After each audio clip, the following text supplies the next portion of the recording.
Well, hello everybody, and welcome to the Drive to Dayton, Part 8. Hard to believe we are in state tournament weekend, week, coming up here Friday, Saturday, and Sunday.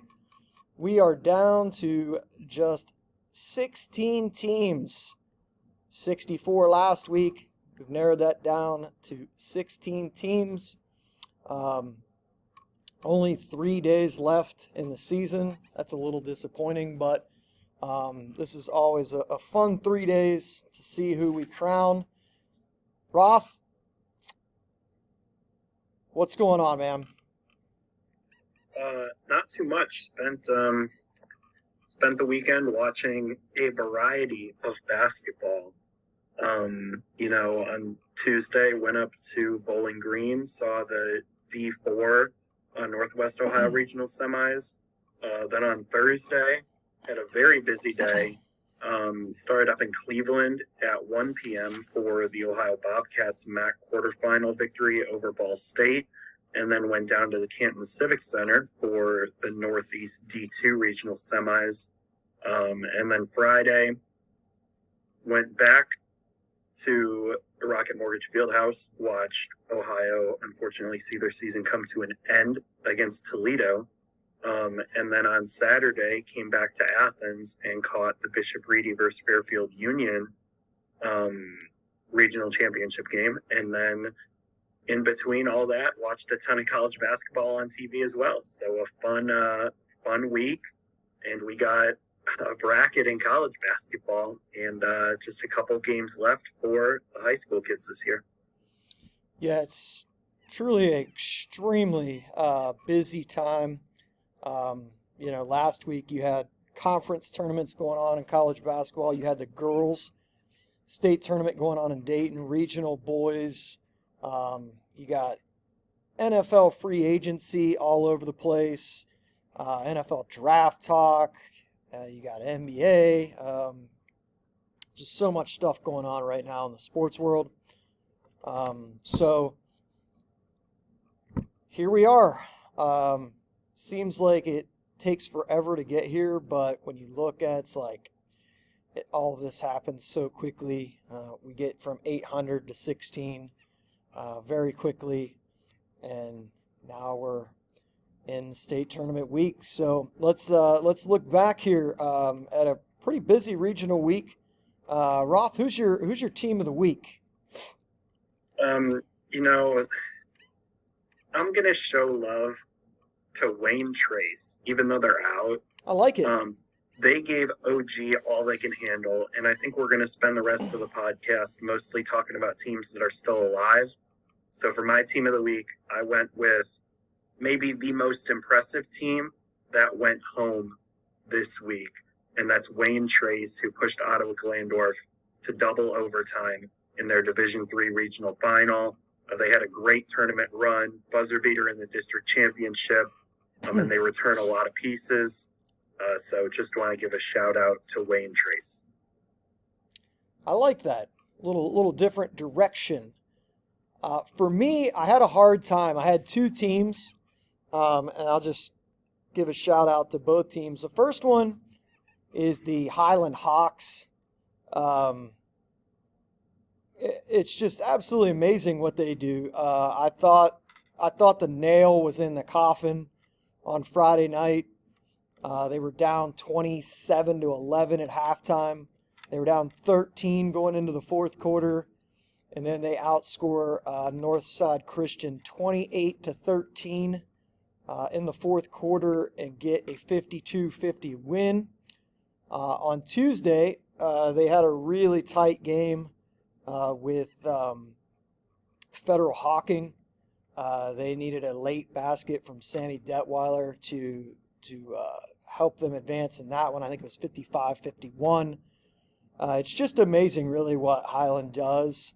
People that don't get to see them very often, when they see them at the state tournament, it just kind of goes to show you, like, how well coached they are, how well they plan and scheme game to game, depending on who they're playing.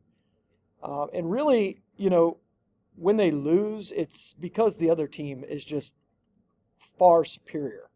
For example, last year in the Richmond Heights game in a semifinal, like there's no X's and O's or anything that was going to change that.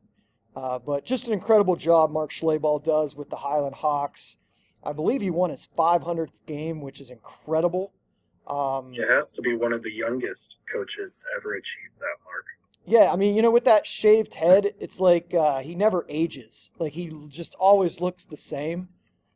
So just an incredible Yeah, accomplishment. when he was 25, he looked 35, and when he's 45, he looks 35.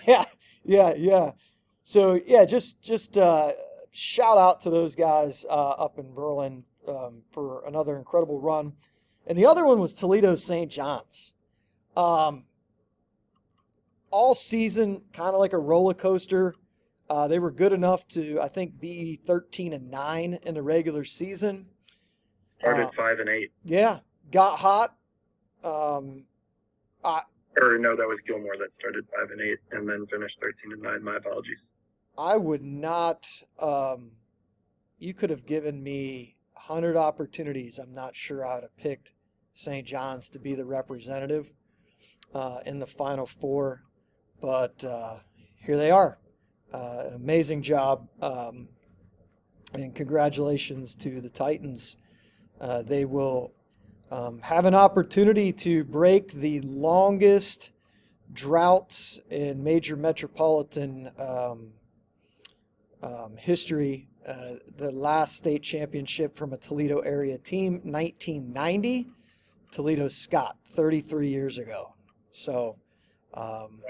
it's a long time for a city that's had some really good teams, especially from St. John's over that time frame. So Highland Hawks, Toledo St. John's, and Wayne Trace, all well deserving. How about your player of the week? So this player was in the news for things out of his control, but I am going to go with El Presidente, George Washington III. Had 32 points in a regional final victory over Alter, a team they've had to beat 3 times this year. They were down late and found a way to come back and win. Washington, 14 for 15 from the free throw line, also had 21 points in their semifinal victory over Watterson. And the reason he is in the news is because he was not a finalist for Mr. Basketball. Yeah, Matt Gould from Cleveland.com messaged me today. I know he had a piece coming out on Washington and Colin White. It came out this afternoon. Colin White, even a guy that I thought had a tremendous season down at Huber Heights, Wayne. And I know how the process works. Each district is voting on who the representative is going to be. It just seems like those are a couple major misses. Kid that was escaping me was Laurent Rice. Had an incredible season. Washington, Colin White. That's a major miss to me. But yeah, that's a great pick with Washington. I think it was TJ that texted us on Saturday night, and he said it looked like Alter was going to win. Alter was going to win. Yeah, and I don't know what happened, but I didn't look until Sunday, and I was like, daggone, CJ won that game. So great job. I saw a tweet from my friend Billy, who runs NEO Zone. Yeah. Because I think shortly after TJ sent that text, I got into some drinking activities and wasn't checking my phone the rest of the night. So yeah, then Sunday morning I see Billy, and I was like, oh, CJ did make it. Interesting. Yeah, I think, for Dayton, for the state tournament, it's probably a win that CJ got there. That's another player that may be able to put a few butts in the seats. I think CJ Nothing against Alder. I think they're really good, but I think CJ has a better chance of winning it all than Alter did. But I guess we'll see this weekend. My player of the week, you are not going to be shocked, is Devin Royal. Wow, stunner. I can hear the gasping of the shock. Stubbs goes down the hall for his player of the week. Man, I was looking at this, and there's guys that are certainly deserving, but that performance on Saturday against a really good Olentangy Orange team was just phenomenal. I think he was 13 for 18 from the field. Anytime they needed a bucket, he was there to either put back a miss. He hit several little turnarounds in the paint. He was just phenomenal. I wouldn't expect any less. He's the best player in the state. He should win Mr. Basketball. And I think Ohio State is getting a really, really good player. But just 29 points. I don't know what his rebound total ended up, but it was pretty good as well. But also, man, could have put these guys in the Wayne Trace category. Olentangy Orange was phenomenal. They dump trucked Newark on Wednesday, beat them by nearly 30 points, which is not easy to do. And then on Saturday, man, these threes that Orange was making, Roth, were not easy. Like these shots, McCollum was shooting 4 or 5 feet behind the line. Elias Lewis, was coming full speed off of cross screens and hitting threes. I don't know if I think it's that big game Athens energy. Yeah, I think they ended up like 13 threes in the game. It's just Fairfield Union came out and hit like 6 threes in the first half against Reedy. They were ahead at halftime. Yeah, that was a bit shocking to me. But yeah, shout out to Anthony Kalo and the job that they did at Orange this year. 3 really good guards that are going to be really hard to replace. I was joking with Anthony a little bit later on in the evening, and I said I think I know what the Sunday dinner conversation is going to be about. As Pick Central took down Dad Ed on Thursday, and then son Anthony on Saturday. But Orange has a bright future as long as Anthony Kalo's there. He's got a great thing going. Well, I believe their JV program went unbeaten this year. They did. Continued success is on the horizon for the Pioneers. So, all right, let's. Anything from this week that jumped out to you? TJ is under the weather today, and he usually does Northeast Ohio. But we can just all play this. Anything that jumped out to you from regional week? No, it looks like you're in TJ's second favorite team in D4 had a little bit of trouble. Who was that? Cornerstone. Oh, whoa. Oh. Yeah. Come on. Very, very interesting third quarter by Richmond Heights. Scored like 40 points, I believe. Just an impressive performance by them. Going to be a fun contrast to styles, to say the least, in the Final Four game, because Richmond Heights scored more in a quarter against Cornerstone Christian than Rushi scored in the entire game against Jackson Center. So that'll be interesting. Staying in Northeast Ohio D3, Lutheran East rolls by 25 points and 34 points. Division 2, I was there for the semifinals. Youngstown Cheney put together a really good effort. Their leading scorer struggled from the floor, and they still found a way to be tied with Bookdale in the fourth quarter. Good effort by Cheney. And then the Glenville versus Gilmore game. Glenville, a lot of football fans are familiar with who Glenville has, but they are athletic. They had to have had at least 10 blocks in this game. 5 of them were just like pinned off the backboard. It was incredible to watch their athleticism. But Gilmore got it done at the end and advanced to another regional final. And this time, Bookville handled them with a full-strength team. And then in D1, you had Hoban take down Eds, and they really handled Walsh Jesuit. That was a game I watched in the regular season, Hoban versus Walsh Jesuit. And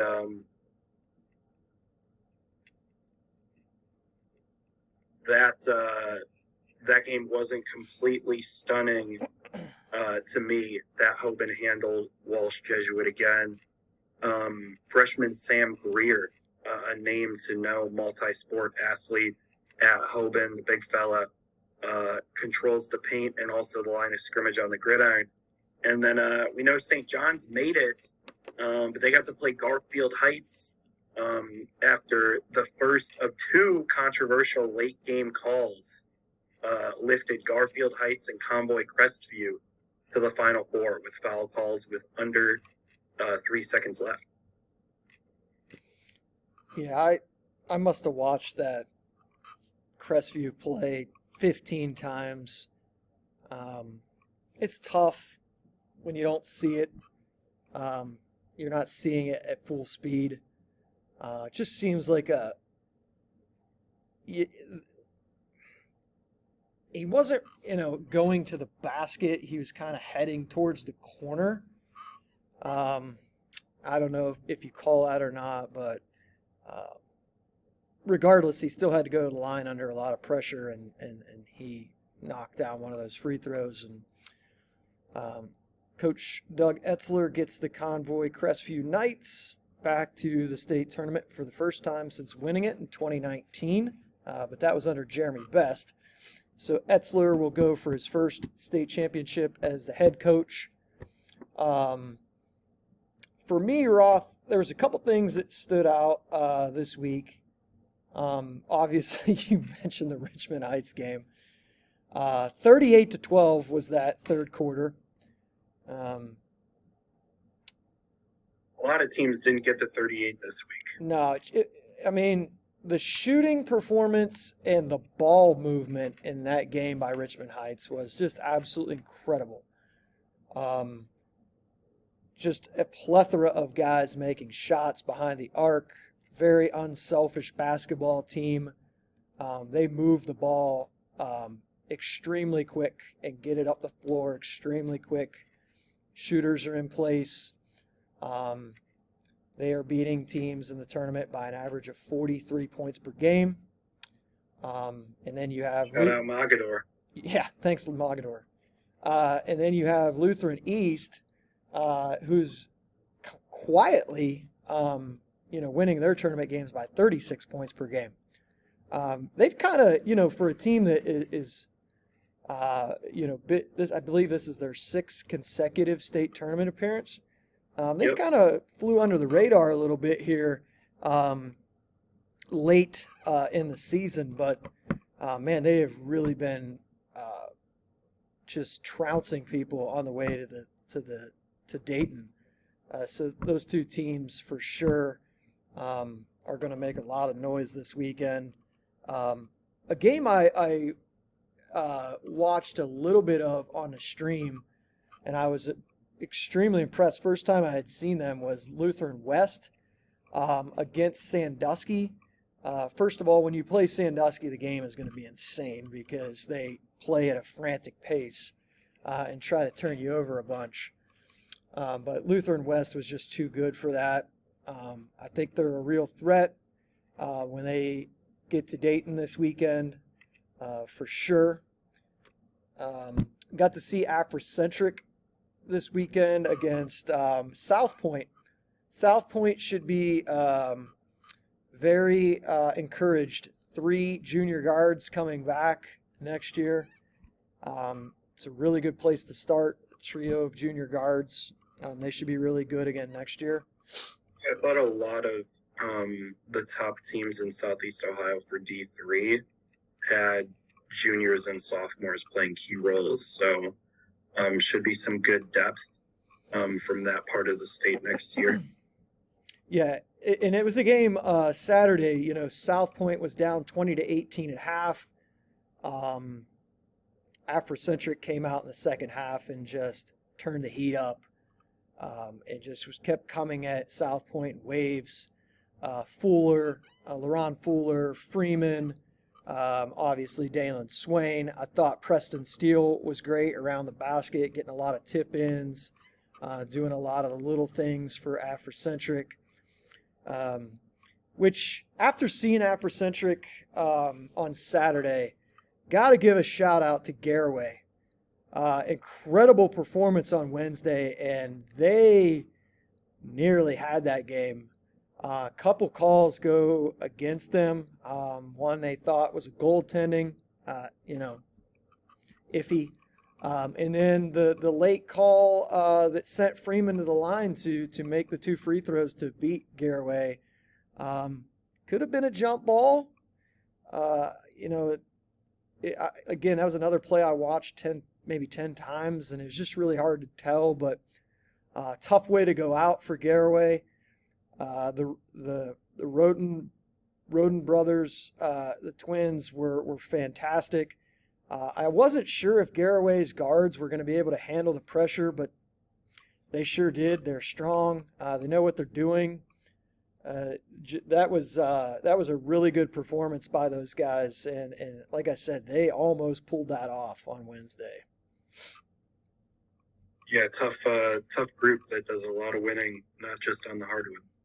Yeah, when they started getting good at football, I thought basketball would take a little bit of a hit, kind of like Fort Fry. Fort Fry was known as a basketball school. The football team has now surfaced as a kind of a state power, to be honest with you.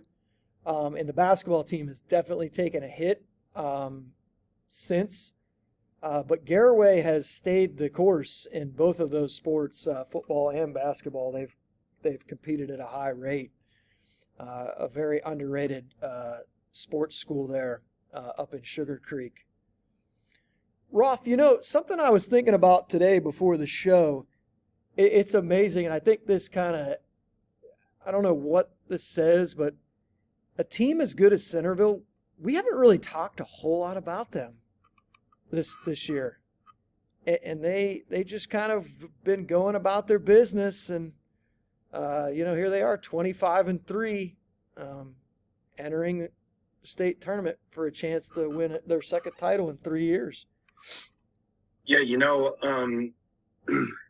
it's expected at this point almost, but yeah, it should not be taken for granted. They're also a team that, me and TJ, we watch them, but I don't see them as much as a bunch of other teams. I've only seen them twice this year. I think TJ has only seen them twice as well this year. But they just handle their business, get the job done. And, another year where Gabe Cups and company is in it at the end. I think a couple of their role guys have been really good. Looked like Bubakar and Jai had a big game against Fairfield. And, Saturday at 5:15, is that tip-off? It is. It's going to be quite fun. Yeah, so if you've seen him twice, that means you've seen him 26 less times than Jason Morrow. Approximately. Yeah. So I thought Did Morrow go out to the La Lu game? he may Did have. he cross state He lines? may have. Um, when Emmanuel Dang is hitting jumpers, like he hit a couple of jumpers against Fairfield, you can forget about it. You know what you're going to get from him on the defensive end. Uh, if he's guarding you, it's going to be a long, long night. Yeah, you're not going to shoot the lights out against Emmanuel Dang. No, no, he You got it. It yeah, took you a second. yeah, he's an incredible defender. But when he's hitting a couple of jumpers, man, you're in trouble. Uh, I just think they have kind of, last year everybody, it was a talk all year because of the streak, the long streak. They were going for back-to-back titles. And this year it's just kind of been like, and I don't know if it was because we just kind of thought they were going to get there. I know you liked Princeton, you liked Fairfield, but I think in the back of all of our minds, I think we all kind of thought they were going to get back there. Whereas, like, in other parts of the state, I mean, like Pick Central, I mean, obviously, being the homer that I am, I thought they were going to get there. I see them a ton. I have a pretty good feel of that team. But there was a lot of teams in Central Ohio that were, a lot of parity in Central Ohio. With the Olentangis and the Newarks and Delaware Hayes. I mean, just Westerville. So many schools, Dublin, Jerome, that you could see. Central doesn't quite bring it. Maybe one of those teams can get them. I just never felt like that for Centerville. And maybe it's because I don't see those teams as much as I do the teams in Central Ohio. But that game, 5:15 Saturday night, I don't see another game of that quality, of that magnitude, with the level of players that will be in that game. Which brings me to a question I wanted to ask you, Roth. And I don't know how this could be done, and we could throw this under the buy or sell. Buy or sell, you think that there should be reseeding once the final four teams are known? Sell. Sell? Yes, we don't do this in March Madness. Why would we do it in high school? Football kind of does it, but also kind of doesn't. Yeah. Because it's all by geography. Right. So, like, you kind of know, hey, if we're Ironton and we win our region, we're probably playing the winner from the Southwest region. You know what I mean? Mm-hmm. So, yeah, I'm selling this idea. I'm completely cool with occasionally the championship game de facto being in the semifinals. So I think the major difference between the point you brought up of in the NCAA tournament, there is not as much gap. Let's just say you get 4 teams in the Final Four or whatever. There's not. There was a gap when Loyola made it. You know what I mean? And Yeah. nobody reseeded for them for the number 1 seed to get to play Loyola. I can see both sides here. Would I love for Sunday night to be closing with Pick Central and Centerville again, like it should be? Last year, the 2 best teams in the state, hands down, playing in the final game of the season in front of a packed house. That's how it should be. Now, the hard part would be to get everybody to agree of who the top seeds are. Yes. We're gonna call in the group chat name. Yeah. I mean, it would never happen. It won't happen. It's just good water cooler talk. I guess you'd call it like, you know, fantasy booking, as we do in professional wrestling. But either way, the thing about the semi is at least you're guaranteed to get that game. Because there's no guarantee that, Hoban is Either team would beat Hoban. yeah, Hoban is not a pushover. Let's be honest. And I don't want You'd to have no idea how to reseed it if, Yeah. like, the favorites, like Edzer Ignatius, went there too. So right. Yeah. And I don't want to slight Toledo St. John's in any way either. So it's just an interesting conversation. A couple people have brought it up to me. I didn't know where you stood on that, but that's it's just an interesting topic. I think it happens more often in the lower divisions when you kind of know. Yeah, no question, no question. All right, so in the last 8 minutes we got here, let's go over our picks here. See if we want to change anything. I think all of our state champions are still around. You and T. Except for my original. Oh yeah, your original D3. But I think last week I was the only one that changed a pick. I flipped from Lutheran East to OG. So we'll see if I stay with that or flip back or go somewhere else today. Let's start with D2. And we'll go. We got about 7 minutes, so we got the opener on Friday. Lutheran West 24-3 against Dayton CJ 26-2, and then the only undefeated team in the field, Bishop Reedy at 28-0 against Akron Buchtel at 21-6. I think, Mike, this is a great field. Yes, it is very balanced. I think both of these games could go either way.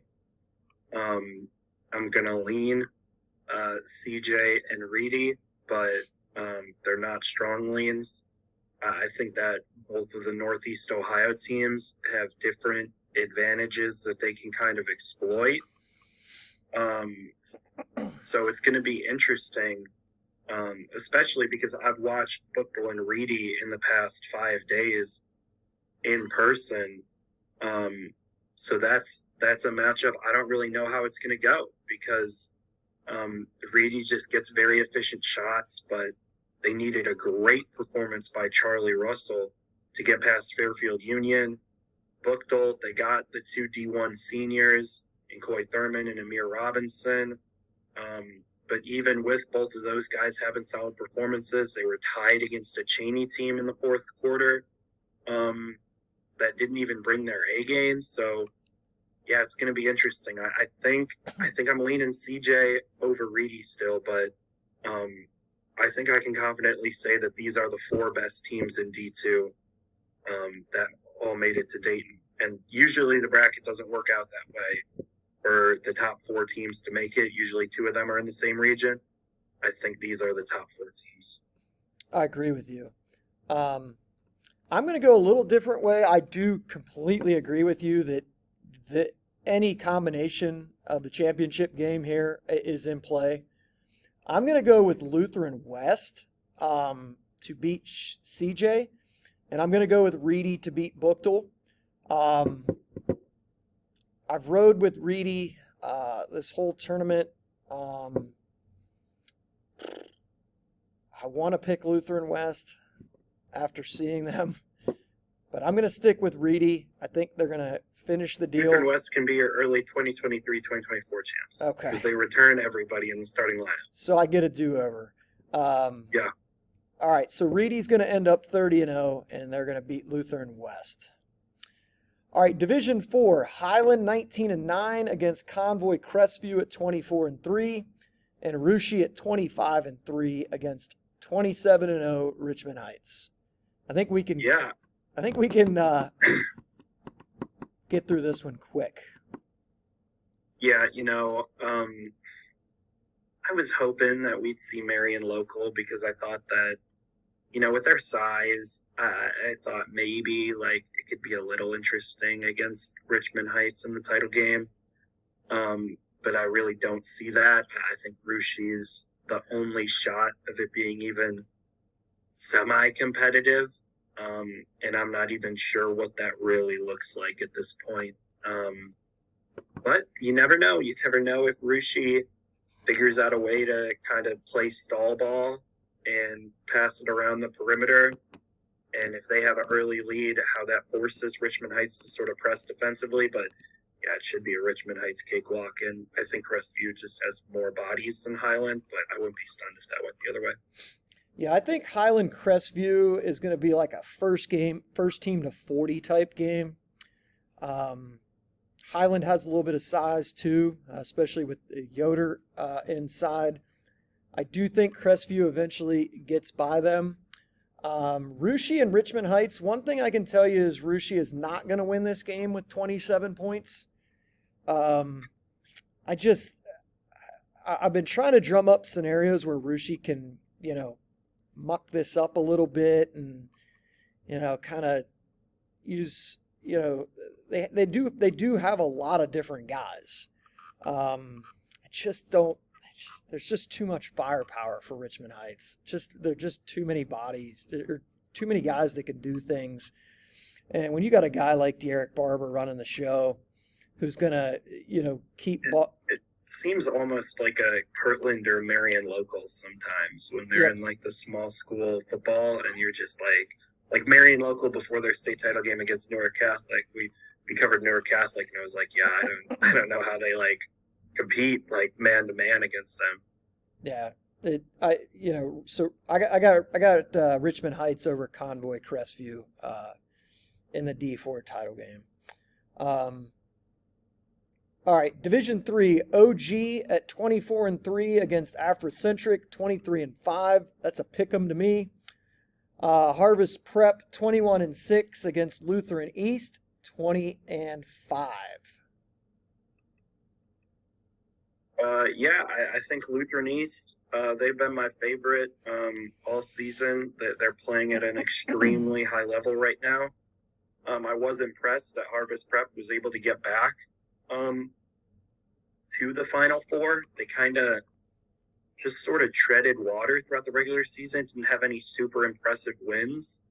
But come playoff time, they haven't just been winning, they've been loud wins over Worthington Christian, over Tri-Village, and over Preble Shawnee. So props to Coach David Dennis and company over in Canal for getting Harvest Prep back to the Final Four.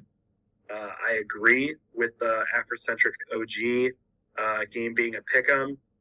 I'm going to lean towards Afrocentric, actually. Just think Swain is a senior. I think Cortez Freeman is the second option that he kind of didn't have last year. And I think if Cortez plays how he can, it's going to be the difference between last year's game where Dayton didn't quite get enough help to win the game. But it could go either way. And then I think Lutheran East is a team on the mission and going to get it done and lift up the trophy. They already have beaten Afrocentric in the regular season as well. All right, so Roth, you're going with Lutheran East over Afrocentric in the D3 title game? Yep. So here's what I'm thinking, Roth. D3. OG, Afrocentric, Harvest Prep have all had at least one game where they were seriously challenged. Lutheran East has not faced that yet. This is one, Division 3, and I knew this was going to be tough all year, especially if OG, Afrocentric, and Lutheran East got back there. I knew it was going to be tough to make that pick. Started with Lutheran East, flipped to OG, and here's where I'm going to land. Harvest Prep, great job. Got some young guys on this team as well. Great job getting those guys there. Had to go south to do it over Tri-Village and Preble Shawnee. Not easy, especially coming from the Columbus area to do that. Historically, not a whole lot of success. David Dennis and his team pulled it off. But I think Lutheran East is just going to be too much for them with their size. I'll take Lutheran East over Harvest Prep. And then I'm going to take Afrocentric to beat OG. I think a couple things are riding here with Afrocentric. One, there's the revenge factor from last year, especially the way that thing ended. There was a sour taste in the Nubians' mouth after that game last year. Very controversial call on the technical on Swain. I don't even know if it was controversial. It was garbage. It was a bad call. I think me and TJ have the exact same thoughts about that rule in general. Yeah, it was bad. I think it's dumb. It's a dumb rule. I mean, unless you're like hanging up there for 10 seconds and pointing to the crowd. We could do without the rule. Yeah, I mean, Amari Spiva got one called on him a few weeks ago where he was when he was swinging back, trying not to break his back. Correct. I mean, come on, guys. But anyway, I mean, that's a topic for another day. But I think Afrocentric is gonna get by OG. OG is gonna have another chance for another run. Colin White, only a junior. And then Afrocentric and Lutheran East in the finals. Stubbs having another early 2023-24 state title pick. Yeah. Is that what he's doing? I'm just gonna pick against you this year, but I got you next year. I mean, I'm just showing my cards already. Lutheran West and OG, there we go. I am gonna take Afrocentric and Mike Bates to win his first state championship. And they're going to pull the double because the girls won it this past weekend. They won their 8th. Mike Bates is one of the best guys in the business. Just a great guy. And I know he watches the show. But I'm not, exaggerating here. He is one of the best guys in the business. His brother Jason's a great guy too. Their dad, Leroy, is a great guy, former coach at Toledo Libby. I just think it'd be so great for him to. They've been almost to the top of the mountain so many times. It would just be so great for them to get one. And I think the difference in this game is they've got a lot of seniors, especially their top guys. And Lutheran East has a lot of underclassmen still. And I think that is going to be the difference in this game. I think Dalen Swain is going to find a way to go out a state champion in his final game. I'll take Afrocentric. Division I, Mike. Centerville 25-3, Pick Central 23-5, Hoban 24-3, Toledo St. John's 19-9. The floor is yours.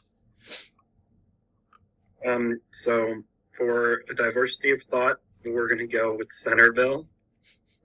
Not let the purple agenda pusher dominate the show. We're going to fight back against him. The evil empire. Always watching down. This is a game that could go either way. I was there at Nationwide Arena. I thought that there were some things that Pick Central did a good job exploiting Centerville's weaknesses. I think it's interesting that both of these games are played at big arenas, where I think usually high school kids shoot lower percentages from threes in big arenas. And I think that works a little bit in Pick Central's favor. But yeah, this is a game that could go either way. Like I said, I'm going to take Centerville, but it wouldn't surprise me in the slightest if Stubbs is doing another victory lap on Twitter at about 6:45 p.m. Saturday evening. We'll see. Maybe Stubbs' phone will die on Saturday night.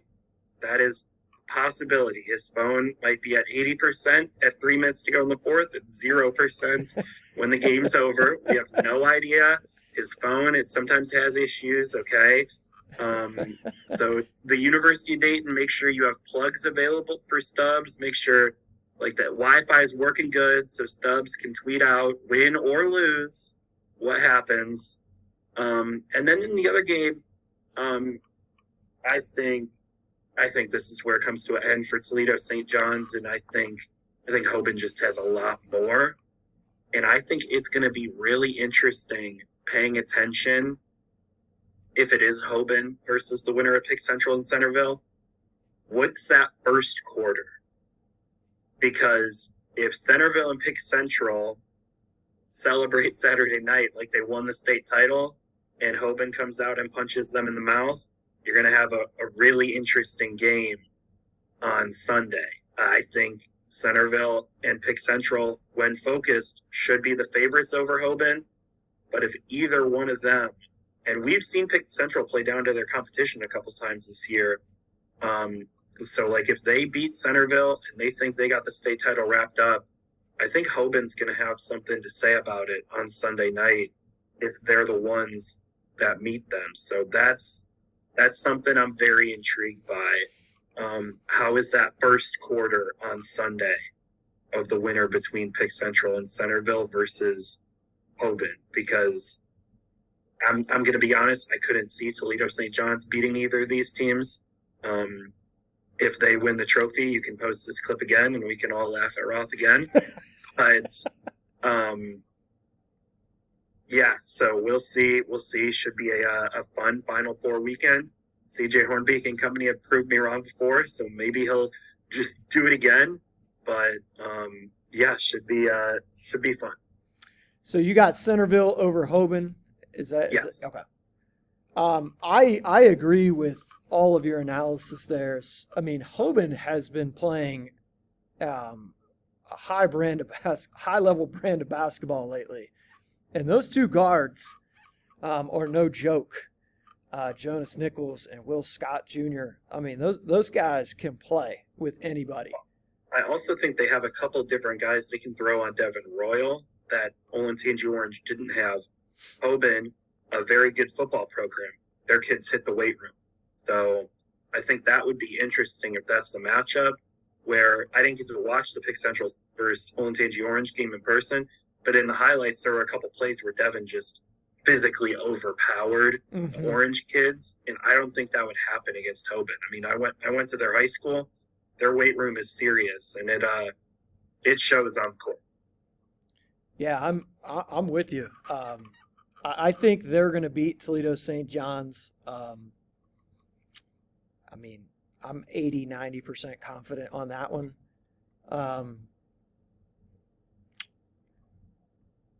I think, when two teams play, this is the third time they've played within a year with Centerville and Pick Central.